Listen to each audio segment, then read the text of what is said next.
বিশ্ব ধর্ম ও সংস্কৃতি শুনে অনেকটা অপরিচিত লাগতে পারে, তবে বিদ্যায়তনিক ও একাডেমিক পরিসরে সমাজবিজ্ঞান ও মানববিদ্যা সংক্রান্ত গবেষণা ও উচ্চশিক্ষা ক্ষেত্রে এটির বেশ চাহিদা রয়েছে। বিষয়টি ধর্মতত্ত্ব বা তুলনামূলক ধর্ম নামেও অনেক ক্ষেত্রে পরিচিত। হ্যাঁ, বিশ্ব ধর্ম মানে নতুন কোনো ধর্ম না, বিষয়টা বিশ্ব ধর্ম মানে বিশ্বের প্রধান ধর্মগুলো নিয়ে পড়ালেখা। ঢাকা বিশ্ববিদ্যালয়ে এটি কলা অনুষদের অন্তর্ভুক্ত হলেও বিষয়টি মূলত মাল্টিডিসিপ্লিনারি, অর্থাৎ বহির্বিশ্বে এটি অনেক ক্ষেত্রে সামাজিক বিজ্ঞানের অধীনেও অন্তর্ভুক্ত থাকে। বিশ্বধর্ম সংস্কৃতি বিভাগটি মূলত দুই ধরনের কোর্স পড়ায়।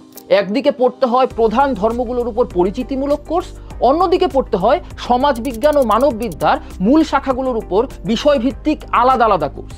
যেমন পড়তে হবে ইসলাম ধর্ম, হিন্দু ধর্ম, বৌদ্ধ ধর্ম বা খ্রিস্ট ধর্মের মতো পরিচিত ধর্মগুলো, তেমনি পড়তে হবে শিন্তো, জরথুস্ট ধর্ম, আদিবাসী ধর্ম বা কাউদাই ধর্মের মতো তুলনামূলক কম পরিচিত ধর্মগুলো নিয়ে। বিভাগটি মাল্টিডিসিপ্লিনারি হওয়ায় সমাজবিজ্ঞান ও মানববিদ্যা থেকে পড়তে হবে দর্শন, মনোবিজ্ঞান, ইতিহাস, নৃবিজ্ঞান, সমাজবিজ্ঞান, আন্তর্জাতিক সম্পর্ক, অর্থনীতি ও রাষ্ট্রবিজ্ঞান সহ এরকম আরও অনেক বিষয়। ঢাকা বিশ্ববিদ্যালয়ে বিশ্বধর্ম সংস্কৃতি বিভাগে প্রতি বছর সর্বোচ্চ 60 জন শিক্ষার্থী ভর্তি হতে পারেন। এর মধ্যে 15 জন বিজ্ঞান, 40 জন মানবিক ও 5 জন ব্যবসা শিক্ষা থেকে। বিশ্বধর্ম সংস্কৃতি মূলত একটি গবেষণা নির্ভর বিষয়। দেশ বিদেশে গবেষণা, উচ্চশিক্ষা কিংবা শিক্ষকতায় এর বিশেষায়িত ক্যারিয়ার। আর অন্যান্য চাকরি ক্ষেত্রে সমাজবিজ্ঞান ও মানববিদ্যার আর 5টি বিষয়ের মতোই চাকরির সুযোগ থাকে এখানেও। সরকারি চাকরি, ব্যাংক, সাংবাদিকতা, development sector, media, NGO, corporate সেক্টরে কাজ করার সুযোগ থাকে।